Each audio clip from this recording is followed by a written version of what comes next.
ছিল এবং কোনো ধরনের আইনজীবী এই কুখ্যাত সন্ত্রাসীদের এইসব কুখ্যাত দালালদের এজেন্টদের বিরুদ্ধে দাঁড়াবে না বলে ঢাকা আইনজীবী সমিতির সিদ্ধান্ত নিয়েছে। আজকে আপনারা জানেন সাবেক অবৈধ সরকার শেখ হাসিনা অবৈধ সরকারের শেখ হাসিনার উপদেষ্টা বাণিজ্য উপদেষ্টা সালমান এফ রহমান এবং সাবেক আইনমন্ত্রী আনিসুল হককে কলাবাগান থানা একটি মামলায় নিউ মার্কেট থানার একটি হত্যা মামলায় গ্রেপ্তার করে বিজ্ঞ আদালতে হাজির করা হয়। বিজ্ঞ এই মামলার তদন্তকারী কর্মকর্তা এই হত্যা মামলার এই আসামিদের জড়িত থাকার পর্যাপ্ত তথ্য প্রমাণ থাকার কারণে অধিকতর তদন্তের জন্য এই আসামিদেরকে জিজ্ঞাসাবাদ করার প্রয়োজন হওয়ায় বিজ্ঞ আদালতে একটি রিমান্ড দরখাস্ত দাখিল করে। রিমান্ড দরখাস্তে প্রসিকিউশন পক্ষে তদন্তকারী কর্মকর্তা আদালতে বলেন যে এই নিউ মার্কেট থানার হত্যা মামলায় এই আসামিদের বিরুদ্ধে জড়িত থাকা তথ্য পাওয়া গিয়েছে এবং আরও তথ্যের জন্য তাদেরকে 10 দিনের রিমান্ডের প্রয়োজন। তার বক্তব্য শোনার পরে মাননীয় আদালত এজাহার এবং মামলার ডকেট পর্যালোচনা করে এবং রিমান্ড পিটিশনের গুণাগুণের উপরে ভিত্তি করে এই আসামিদের বিরুদ্ধে 10 দিনের রিমান্ড মঞ্জুর করে। এই আদালতে যে ভিকটিম যাকে হত্যা করা হয়েছিল সে তার পিতা আদালতে উপস্থিত ছিল। তিনি কান্না জড়িত কণ্ঠে বিজ্ঞ আদালতের কাছে এই আসামিদের বিরুদ্ধে ফাঁসি দাবি করেছেন এবং তিনি আদালতের কাছে ন্যায় বিচার দাবি করেছেন। এখানে আপনার যেহেতু বাদী নিজেই ছিল, সেখানে বাদীর আর কি বলেছেন বা আসামি কোনো কিছু বলেছেন কিনা? ও আপনি আপনার কথা বলেছেন যে ঢাকা আইনজীবী সমিতির এখানে 30,000 আইনজীবী। আজকে এই আইনজীবীরা আপনারা জানেন সকাল থেকে হাজার হাজার আইনজীবী আদালতের সামনে।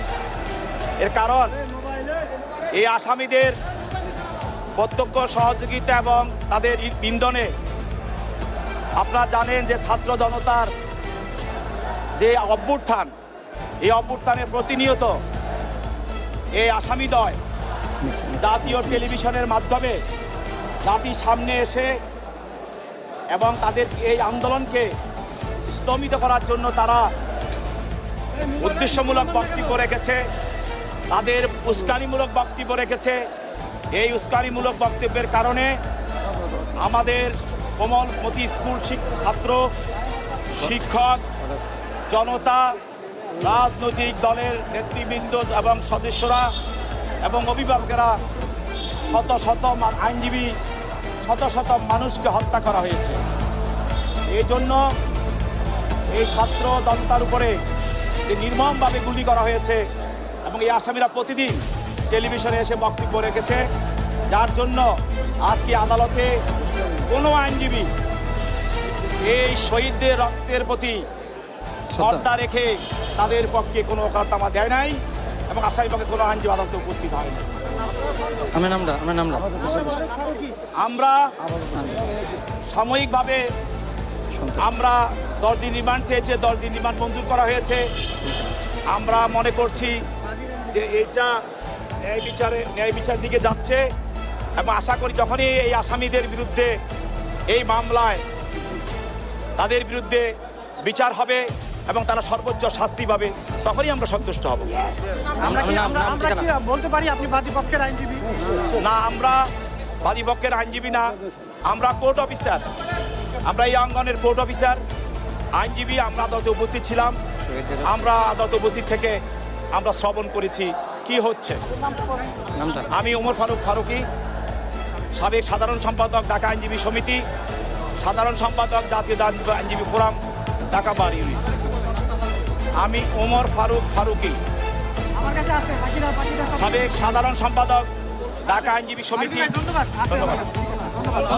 আমি সবাইকে দিয়ে দেবো, কার্ড থাকলে দিয়ে দেন। কার্ড দিয়ে দিন। আস্তে আস্তে আস্তে বাংলাদেশে দুই গালে অ্যাকশন অ্যাকশন রাসেল রাসেল দুই গালে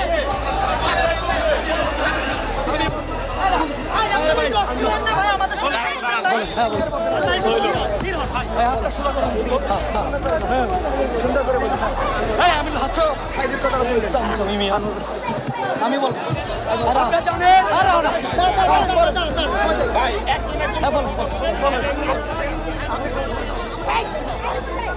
দিনেরই মান দিন চাইছিল আজকে পক্ষের কোনো গণতন্ত্র দেয় না। দাঁড়ান প্রশ্ন করো তো হয়ে গেছে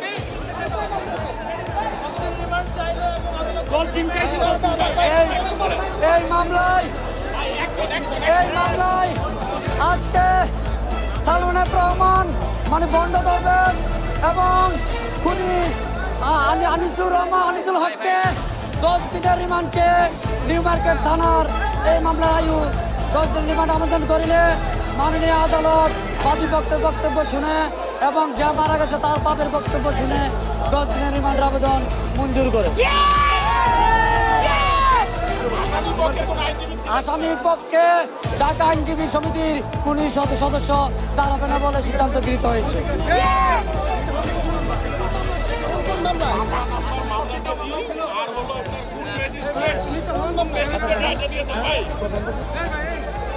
সাতাশ নম্বর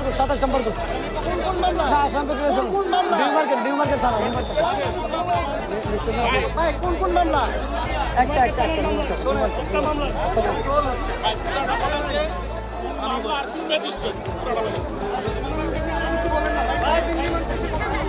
দশ দিনের রিমান্ড চাইছে, 10 দিনের রিমান্ড হয়েছে।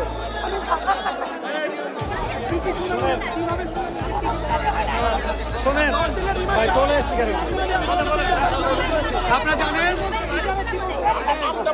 অ্যাডভোকেট নুরুজ্জামান